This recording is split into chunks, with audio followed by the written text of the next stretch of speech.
اس میں ہم قواعد پڑھیں گے. جیسے میں نے کہا آج ہم فعل مضارع پڑھیں گے. اس میں یضربو، یسمعو، یعلمو اور یعملو ہوگا.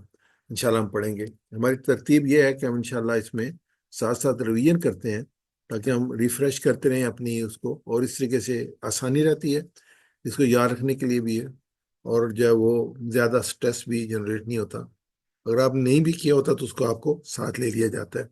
ہم ٹی پی آئی سے کر رہے ہیں. ٹی پی آئی میں ہے سنیے، دیکھیے، سوچئے، بولیے، بتائیے، دل سے کیجیے اور مل کر کیجیے.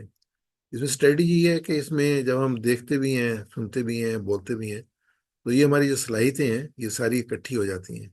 اس سے جو سیکھنے کا عمل جو ہے وہ تیز ہو جاتا ہے، ایفیشینٹ ہو جاتا ہے.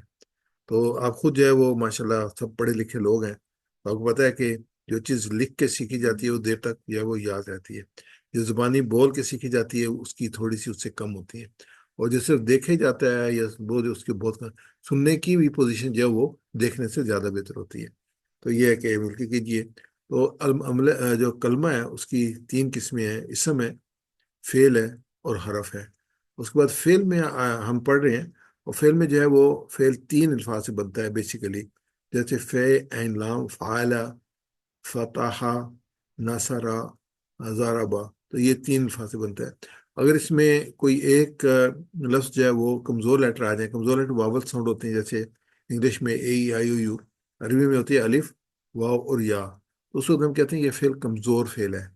اگر اس میں کوئی ایڈیشنل ورڈ ہم ایڈ کر دیں تو ہم کہتے ہیں کہ وہ اضافی آ گیا، تو اس کو مزید فیف کہتے ہیں کہ ایڈیشنل اس میں ورڈ آ گیا. تو ابھی اس کے زبانے کی 3 قسمیں ہیں: فعل ماضی ہے، فعل مضارع ہے اور فعل امر ہے. فعل جو مضارع ہے اس میں فعل حال بھی ہے اور فعل مستقبل بھی ہے. عام طور پہ ہم جو اردو انگلش میں لیتے ہیں اس میں لیتے ہیں پریزنٹ، پاسٹ اینڈ فیوچر، یا ماضی حال، ماضی حال اور مستقبل. یہاں پہ حال اور مستقبل دونوں کو اکٹھا کر دیا گیا ہے، اس کو مضارع کہا گیا ہے. ان کی ورڈ ایک ہی ہوتے ہیں لیکن جو سچویشن ہوتی ہے اس میں یہ جانتے ہیں کہ یہ جو ہے وہ مضارع